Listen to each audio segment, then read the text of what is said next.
Hebreus no domingo passado. E hoje vamos caminhar no restante do capítulo 7, que vai do versículo 11 ao versículo 28. O tema continua o mesmo, é a respeito de Cristo, o sumo sacerdote eterno, Jesus, o sumo sacerdote eterno, e tem sido um assunto importante porque, como a carta é escrita aos Hebreus, os hebreus tinham em grande conta, o sacerdócio, o sumo sacerdote era bem presente ali, e eles tinham uma consideração, um respeito muito grande. No entanto, a carta escrita aos Hebreus é em razão de que eles estavam superestimando, talvez, o sacerdócio levítico, aquele sacerdócio humano, e é necessário que, entendendo-se que Hebreu já é uma carta do Novo Testamento, ou seja, Cristo já havia vindo, Cristo já havia tido todo o seu ministério, e Cristo já voltou para os céus, depois de ressuscitar, foi assunto aos céus, está à direita de Deus Pai. E Jesus Cristo é exatamente aquele perfeito sumo sacerdote, não só perfeito, mas também eterno sumo sacerdote, e veio de uma linhagem totalmente diferente dos levíticos. O sacerdócio judaico, o sacerdócio levítico, eles tinham uma característica: eram puramente humanos, não eram perfeitos, eram limitados e, portanto, desapareceu ao longo do tempo. Mas por que desapareceu? Algo ou alguém foi colocado nesse espaço, nesse lugar onde desapareceu o sacerdócio judaico e assumiu, então, o sacerdócio de Cristo. E esse sacerdócio de Cristo, ele é superior àqueles sacerdócios judaicos, foi o que nós vimos no domingo passado, porque já havia uma promessa, já havia uma indicação desde o Antigo Testamento de que haveria alguém que viria e seria de fato superior a toda aquela formalidade, toda aquela condição que já havia naquele tempo, desde os tempos de Moisés, desde os tempos que era da tribo de Levi e de todo o sacerdócio levítico. Portanto, nós vamos continuando, pontuar aqui, mas 4 coisas com respeito ao sacerdócio de Jesus, sendo ele o sumo sacerdote eterno. Primeira coisa, ele vai fazer exatamente o comparativo com o sacerdócio levítico, e fazendo esse comparativo, ele vai mostrar que o de Cristo é eterno. Então, vamos ler o texto que diz assim, vamos ler primeiramente de 11 a 19, que diz: Ora, se, portanto, a perfeição houvera sido mediante o sacerdócio levítico, pois nele baseado o povo recebeu a lei, que necessidade haveria ainda de que se levantasse outro sacerdote segundo a ordem de Melquisedeque e que não fosse contado segundo a ordem de Arão? Pois, quando se muda o sacerdócio, necessariamente há também mudança de lei, porque aquele de quem são ditas estas coisas pertence a outra tribo, da qual ninguém prestou serviço ao altar. Pois é evidente que nosso Senhor procedeu de Judá, tribo à qual Moisés nunca atribuiu sacerdotes. E isto é ainda muito mais evidente quando, à semelhança de Melquisedeque, se levanta outro sacerdote, constituído não conforme a lei de mandamento carnal, mas segundo o poder de vida indissolúvel, porquanto se testifica: tu és sacerdote para sempre, segundo a ordem de Melquisedeque. Portanto, por um lado, se revoga a anterior ordenança, por causa de sua fraqueza e inutilidade, pois a lei nunca aperfeiçoou a coisa alguma. E, por outro lado, se introduz esperança superior, pela qual nos chegamos a Deus. Então, a primeira parte do texto é esse, de 11 a 19, para destacar o seguinte: o sacerdócio de Cristo ele é mais efetivo do que os sacerdotes do judaísmo. Muito mais efetivo. O sacerdócio do judaísmo, do Levítico, ele destaca que ele se pautava na lei. E, de fato, né, que a lei foi dada a eles, no entanto, eles não obtinham a perfeição, ainda que eles almejassem isso. É tanto que essa condição foi conduzida e levada até nos tempos de Jesus. Lembram que os fariseus diziam que tinham que guardar a lei e que era importante guardar a lei, e pela lei eles achavam que seriam salvos? Até o dia que Jesus disse: vocês examinais as Escrituras porque julgais ter nela a vida eterna. Está vendo?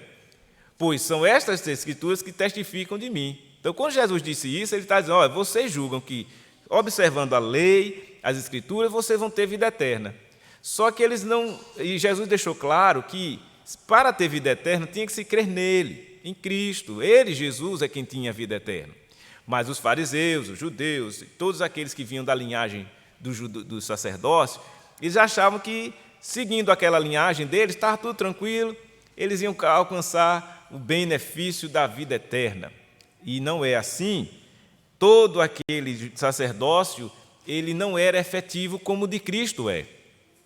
E aí ele vai mostrando, se aquele sacerdócio fosse perfeito, e se aquele sacerdócio fosse suficiente, não haveria necessidade de se levantar outro sacerdote, seguindo uma linhagem que não era deles, pois Jesus é segundo a ordem de Melquisedeque, não é segundo a lei, ou segundo a ordem de Arão, que era da tribo de Levi, não era.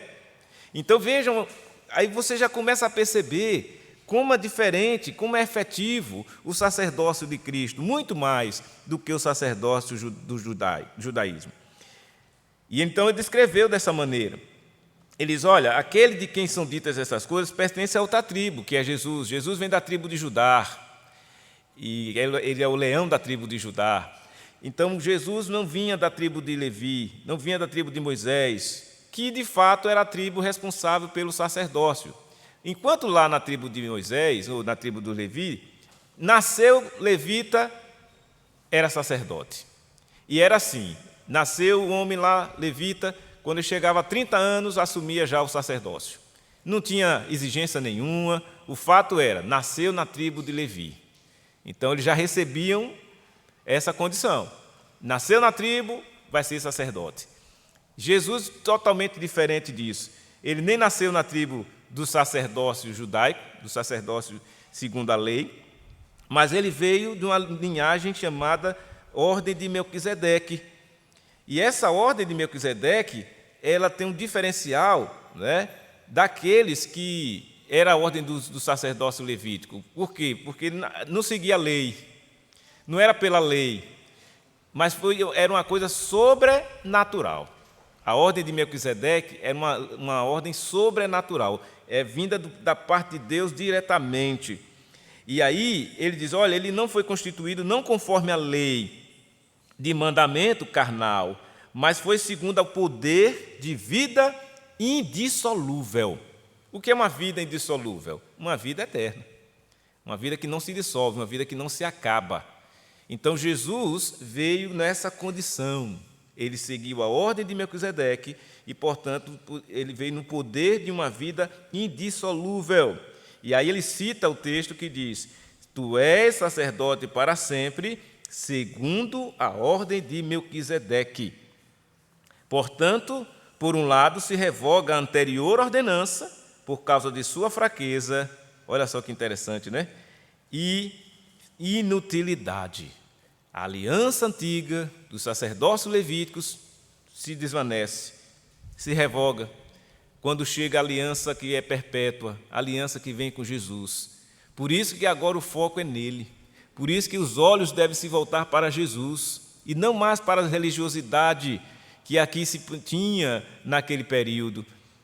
Então aqui já mostra, irmãos, uma lição muito importante para nós. A vida espiritual, a vida cristã, ela não deve ser reduzida a uma vida meramente religiosa. Uma vida religiosa, ela não é efetiva. Uma vida religiosa, ela não tem uma expectativa saudável e muito menos uma expectativa eterna. A vida religiosa, ela simplesmente vai se acabar aqui mesmo, naquela religião. E é onde o problema de muita gente que tem religião, mas não tem vida espiritual. É religiosa, mas não tem uma prática espiritual. Não tem uma experiência com Deus, não tem uma vida com Deus. E isso faz toda a diferença. Existe o religioso que tem a sua experiência com Deus e existe o religioso que não tem. Daí a distinção entre religião e religião. Não é só porque tem uma religião, está tudo certo, está maravilhoso. Não. Como muitos querem fazer entender e parecer que é tudo legal. Cada um tem a sua. De fato, cada um tem a sua. De religião realmente não se discute. De fato, não se discute. Mas só existe um único caminho verdadeiro que leva à vida, que é Jesus. E existe somente um sumo sacerdote que é eterno, que desbanca todo e qualquer sacerdócio religioso dos dias atuais e dos tempos antigos, porque Jesus, ele é o eterno. Por isso que é feliz aqueles que estão firmados nele, em Cristo Jesus. E aí vem o segundo aspecto que eu quero trazer para vocês nesta manhã, desse sacerdócio de Cristo, é que o sacerdócio dele é mais firmemente estabelecido. O sacerdócio de Cristo é muito mais firmemente estabelecido do que o sacerdócio do judeu. Ele diz, a partir do versículo 20 ao 22, ele diz assim, olha, e visto que não é sem prestar juramento, porque aqueles que sem juramento são feitos sacerdotes. É o caso dos levitas lá, né? Eu falei, eles não precisam jurar, não precisam fazer nada. Nasceu na tribo de Levi, já é sacerdote. Então, por isso que ele está dizendo aqui, aqueles sem juramento são feitos sacerdotes. Mas este, com juramento, por aquele que lhes disse, o Senhor jurou e não se arrependerá, tu és sacerdote para sempre. Então, quem fez esse juramento foi o próprio Deus, o Pai, a respeito de Jesus, o Filho. Por isso mesmo, Jesus se tem tornado fiador de superior aliança. Está vendo, irmãos? O sacerdócio de Cristo é muito mais firme e estabelecido, porque foi firmado na palavra de Deus. O Senhor, o Pai, Deus o Pai, firmou esta palavra com Deus o Filho, que é Jesus, de modo que não há falha nele. E não pode haver o risco de alguém dizer assim, não, Deus falou, mas não tenho mais. Com Deus, quando Ele fala, é o que há de ser. E com Jesus foi assim, Deus estabeleceu na eternidade, Deus o Pai, Filho, vai, porque você vai salvar o meu povo. Filho, vai, porque você vai ser o intercessor, o sacerdote desse povo. E tem sido assim. Jesus é o cumprimento daquela promessa feita lá no Gênesis 3,15, quando Deus disse, virá o descendente da mulher que esmagará a cabeça da serpente. Então, nenhum dos sacerdotes levíticos cumpriu esta exigência, essa promessa que estava lá. Só em Jesus que isso é possível, porque o sacerdócio de Cristo ele é firmemente estabelecido. Mas também, o sacerdócio de Cristo ele é de mais longa duração do que os sacerdotes judaicos. Veja agora o versículo 23 a 25. Ele diz, ora, aqueles são feitos sacerdotes em maior número, porque são impedidos pela morte de continuar. O sacerdócio levítico tem o seu limite de tempo. Eles não ficam para sempre. Eles terminam seus dias aqui, morrem, né? E aí ficam doentes, afastados, não conseguem mais conduzir o povo como sacerdote, são afastados. E ele diz, então, esses sacerdotes, que são em maior número, né? Porque todo mundo que era da tribo de Judá, os homens, ao chegar aos 30 anos, assumiam o sacerdócio. Então, eram muitos sacerdotes que haviam, né? É tanto que Arão, os filhos de Arão, né? Moisés, os filhos de Moisés, todos eram sacerdotes. E aí ele diz, só que esses sacerdotes, eles acabam terminando, eles não dão uma continuidade, né? A morte, eles são impedidos pela morte de continuar. Quando chega o dia deles morrerem, aquele sacerdócio termina e a continuidade é pelo próximo que lá já está. Aí ele diz, este, no entanto, o sacerdócio de Cristo, porque continua para sempre, tem o seu sacerdócio imutável. Olha a diferença. Em Jesus, o sacerdócio é imutável. sem mudança, sem sombra de variação nem mudança, que é exatamente o que caracteriza essa divindade de Jesus. Ele é assim mesmo, perfeito, justo, bom, imutável. Não há nele uma mudança brusca, nem leve, nem brusca de qualquer intenção. Ele é o cumpridor de tudo aquilo que o Pai assim o determinou. Jesus foi obediente até a morte, e morte de cruz. Ele se doou, ele se sacrificou pelo seu povo. Por isso ele tem a autoridade que tem, de ser ele realmente aquele que é capaz de interceder pelo seu povo. Por isso que ele teve a capacidade dele mesmo dizer, se despedindo desse mundo, ele disse: eu vou, mas vou enviar outro Consolador. Mas disse assim: e eu estarei convosco todos os dias, até a consumação dos séculos. Então, gozamos dessa verdade de Jesus estar conosco, hoje, aqui, em todos os dias da nossa vida, porque Ele é imutável, Ele não muda. Jesus, e graças a Deus por isso. Já pensou? Se Jesus fosse imutável, Ele ia agir de acordo com o bel prazer das pessoas. Se você estivesse bem com Ele, está tudo bem aqui. Mas se você não estivesse bem com Ele, ele diz: agora não quero saber disso. Não, Ele é imutável, Ele vai assegurar a salvação do seu povo. E é exatamente por isso que o termo maravilhosamente usado para isso é graça.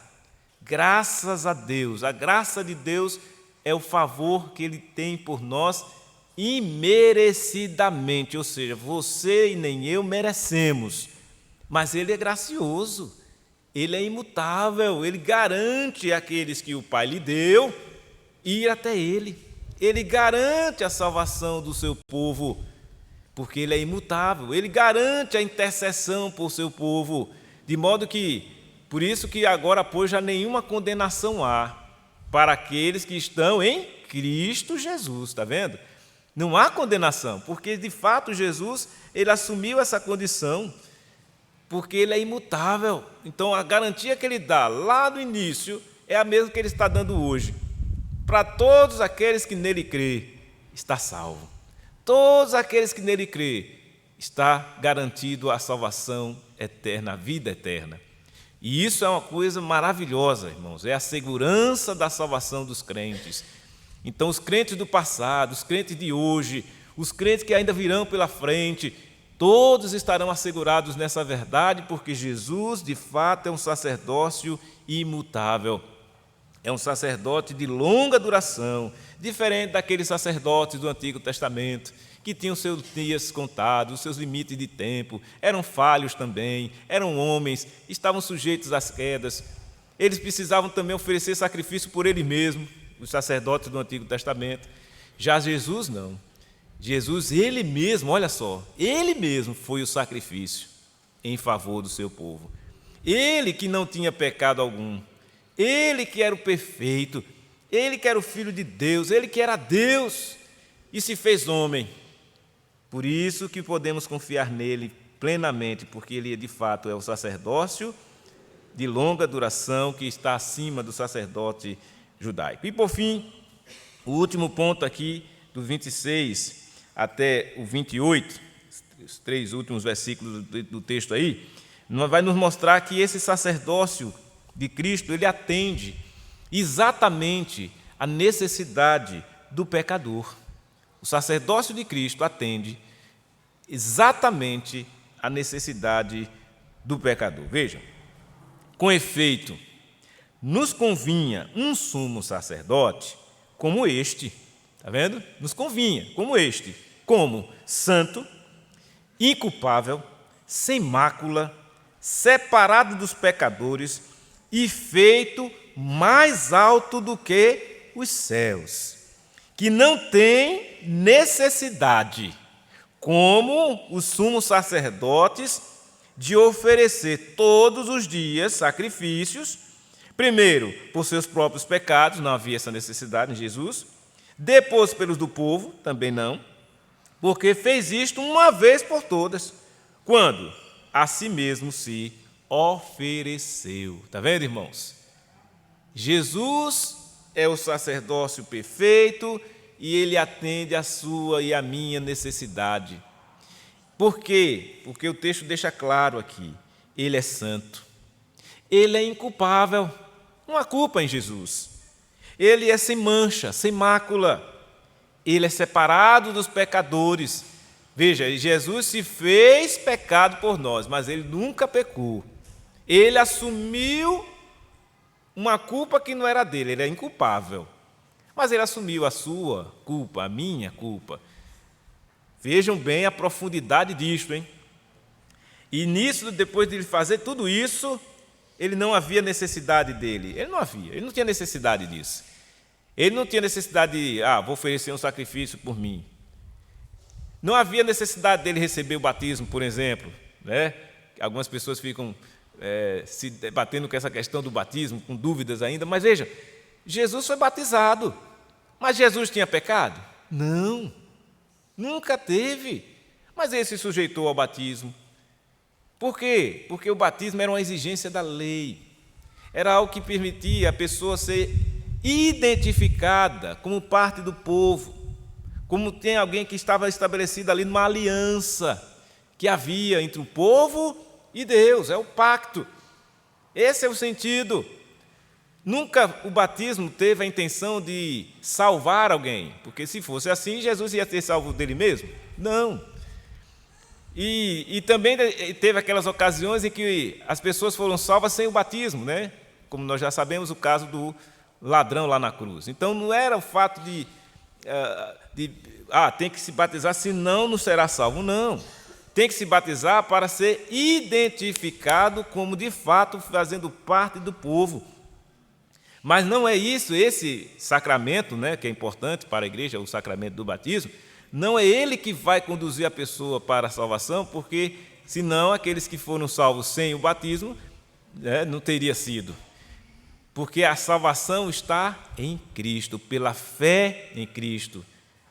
Efésios 2, versículo 8. Pela graça sois salvos, mediante a fé. E isto não vem de vós, é dom de Deus. A salvação é pela graça, mediante a fé. Em quem? Em Jesus. Porque Jesus é esse sumo sacerdote que atende a minha necessidade espiritual de salvação. Só Jesus pode fazer isso. Os sacerdócios do passado também acreditavam no Messias, criam que o Messias viria, e nessa fé no Messias é que eles faziam todo aquele procedimento, porque acreditavam no Messias para serem salvos, para serem libertos, para serem pagos os seus pecados. Por isso que eles mesmos se reconheciam sendo pecadores e ofereciam seu sacrifício, porque eles também eram dotados de pecado, eles também eram culpados, os sacerdócios do passado. Mas agora não. Esse sacerdote, o sumo sacerdote de Cristo, ele é santo, é inculpável, é sem mancha, é imaculado, né? Sem mácula, e é separado dos pecadores. Por isso que ele é feito mais alto do que os céus. Ele não tem necessidade, como sumos sacerdotes, de oferecer todos os dias sacrifícios. Primeiro, pelos seus próprios pecados, ele não tinha isso. Depois, pelo do povo, porque fez isto uma vez por todas, quando a si mesmo se ofereceu. E diz mais, porque a lei constitui sumos sacerdotes a homens sujeitos à fraqueza. Olha a realidade aí se impondo, né? A lei, ela diz, olha, você que é da tribo de Levi, nasceu, é sacerdote, tem que assumir, não precisa de curso, de preparação nenhuma. Nasceu na tribo de Levi, já é sacerdote. Não precisa nem jurar, fazer juramento, não tinha nada disso. O que caracterizava era a lei. A lei dizia que toda a tribo de Levi era a tribo do culto, era a tribo que iria, por isso que nós já estudamos o livro de Levítico e vimos toda essa questão lá, voltada para a santidade e tudo mais. No entanto, o que se aprendia ali, percebia ali? Que aqueles sacerdotes eram falhos. Nós vimos o exemplo dos filhos de, quem lembra? De Arão, Nadab e Abiú. O que eles eram sacerdotes. E o que aconteceu? Com uma boa intenção, eles foram, a arca da aliança ia tombar, eles foram lá para socorrer a arca. O que aconteceu? Foram mortos, falhos. Aí você, mas não foi boa a intenção deles? E eles não estava certo? Não. Não, para Deus não. Foi errada a atitude deles. Resultado, foram mortos, eram sacerdotes. Mas o quê? Homens sujeitos à fraqueza. Mas a palavra do juramento, que foi posterior à lei, posterior depois da lei, constitui o Filho. O Filho com F maiúsculo é Jesus, perfeito para sempre. Jesus é o perfeito para sempre. Por isso que ele é esse sumo sacerdote eterno, na linhagem de Melquisedeque, da ordem de Melquisedeque, que veio diretamente do céu para esta terra. O Deus que se fez homem e habitou entre nós. Mas ele habitou cheio de vida, cheio de verdade, cheio de glória. E mesmo quando se sujeitou à morte, por apenas 3 dias, venceu a morte. Ressuscitou, como nós vimos. O apóstolo Paulo argumentando lá com os coríntios, que estavam naquela dúvida ali. Ora, se Cristo não tivesse ressuscitado, a nossa fé era vã. Se ele não tivesse feito a obra que fez, nada disso aqui existiria, esse momento aqui de reunião, de culto, não teria sentido algum. Estamos aqui exatamente num dia como hoje, o primeiro dia da semana, porque foi exatamente num período assim que Cristo ressuscitou. Olha como marcou a vida da igreja. Então a igreja começou a se reunir exatamente nesse dia, no primeiro dia da semana, no domingo, porque Cristo ressuscitou dos mortos. E ao ressuscitar, ele nos traz a vida e garante a vitória sobre todos aqueles que outrora creram nele. Então, quando você crer em Jesus, é garantido assim a vida eterna. Essa é a essência do Evangelho, a boa palavra de Deus, que sempre será eterna, que sempre trará essa oportunidade das pessoas que, ao ouvirem a respeito deste Evangelho, possam crer. Ao saberem dessa realidade espiritual, que em Cristo é o sacerdote eterno, o sumo sacerdote eterno, poder crer de maneira efetiva, de maneira firme, sabendo que esse sacerdócio de Cristo é longa duração, é eterno, e Ele, somente Ele, é aquele que vai atender à sua necessidade espiritual. Não é na religião por si mesma, não é na pessoa, em cada um de nós, pelas nossas atitudes e gestos, não. É tão somente pela fé em Jesus que nós somos supridos na nossa necessidade espiritual. E aí sim, estando nós firmados em Cristo, o que é que acontece? Você começa a viver uma vida plena, na presença do Senhor, e aí começa o processo de santificação na nossa vida. O sumo sacerdote está lá, intercedendo por nós, junto ao Pai, que enviou também o seu Espírito Santo, que em nós habita hoje. E esse Espírito que é Deus, né, faz parte da Trindade, esse Espírito Santo, ele também faz esse papel, ele intercede por nós com gemidos inexprimíveis, porque o Espírito Santo também é Deus, juntamente com Deus o Pai e Deus o Filho. Então vejam, a Trindade Santíssima trabalha constantemente em favor de cada um de nós, porque nós, homens e mulheres, pessoas humanas imperfeitas, podemos contar com aquele que é perfeito, o Deus que se fez homem e habitou entre nós. E por isso, o sacerdócio de Cristo, ele é superior ao sacerdócio dos judaicos, ele é efetivo, ele é mais firmemente estabelecido, ele é de longa duração, somente ele atende exatamente a nossa necessidade como pecadores de um sumo sacerdote. Então, irmãos, diante dessas verdades maravilhosas que nos traz aqui a palavra de Deus, possamos nós nos voltar para Ele, firmar-nos cada vez mais os nossos caminhos no Senhor, porque não há nada melhor do que estarmos seguindo a Jesus, aquele que é o caminho, a verdade e a vida. Vamos orar. Senhor, nós louvamos e bendizemos o Teu nome. Agradecemos, ó Deus, pela Tua palavra que nos traz nesta manhã a respeito de Jesus, o nosso sumo sacerdote, perfeito, santo, eterno, e que nele possamos estar assim, ó Deus, depositando toda a nossa confiança, que a nossa fé esteja cada vez mais firmada nele, fortalecida nele. Abençoa a Tua igreja, abençoa o Teu povo, e que juntos continuemos firmes, olhando para aquele que é o autor e consumador da nossa fé, o Senhor Jesus. Em nome dele, e nós oramos. Amém e amém. Irmãos, terminado o nosso culto agora, vamos começar, antes da nossa escola dominical, queremos saudar.